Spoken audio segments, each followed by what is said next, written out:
പ്രശ്നം ഒന്ന് കോംപ്രമൈസ് ആയ അയാള് പുറത്തു വരുമെന്ന ഞങ്ങളുടെ വിശ്വാസം. മാത്രമല്ല പോലീസുകാരുടെ കൈ കിട്ടിയ അയാളുടെ പൊടി പോലും വെച്ചേക്കില്ല മുത്തശ്ശ. ശരി ശരി, താങ്ക് യു മുത്തശ്ശ. എന്തായി? നടേശൻ അങ്കിളുമായിട്ട് സംസാരിച്ചിട്ട് എന്നെ തിരിച്ചു വിളിക്കാമെന്ന മുത്തശ്ശൻ പറഞ്ഞത്. ആ വേഷം മാറുണ്ടായിരുന്നു. വിഗും വെച്ച് വേഷം കെട്ടി എത്ര നേരം വെച്ചണ്ടാ? തലയും ദേഹമൊക്കെ ചൊറിയുന്നു. പെൺവേഷത്തിലായിരുന്നെങ്കിൽ ആരെങ്കിലും പെട്ടെന്ന് വന്നാ എന്തെങ്കിലും കള്ളം പറഞ്ഞ് അഡ്ജസ്റ്റ് ചെയ്യായിരുന്നു. വാതിൽ കുത്തിയിട്ടിട്ടില്ല. വേഗം ചെന്ന് കുത്തിയിടും.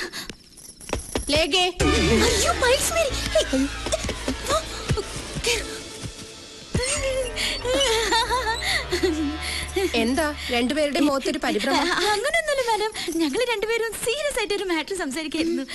അല്ല, ഇനി ആ ഇടിയാൻ കർത്താ പറഞ്ഞ പോലെ ആ ചെറുക്കനെ ഞാൻ ഇതിനകത്ത് ഒളിപ്പിച്ച് വെച്ചിട്ടുണ്ടോ? ഞങ്ങളോ?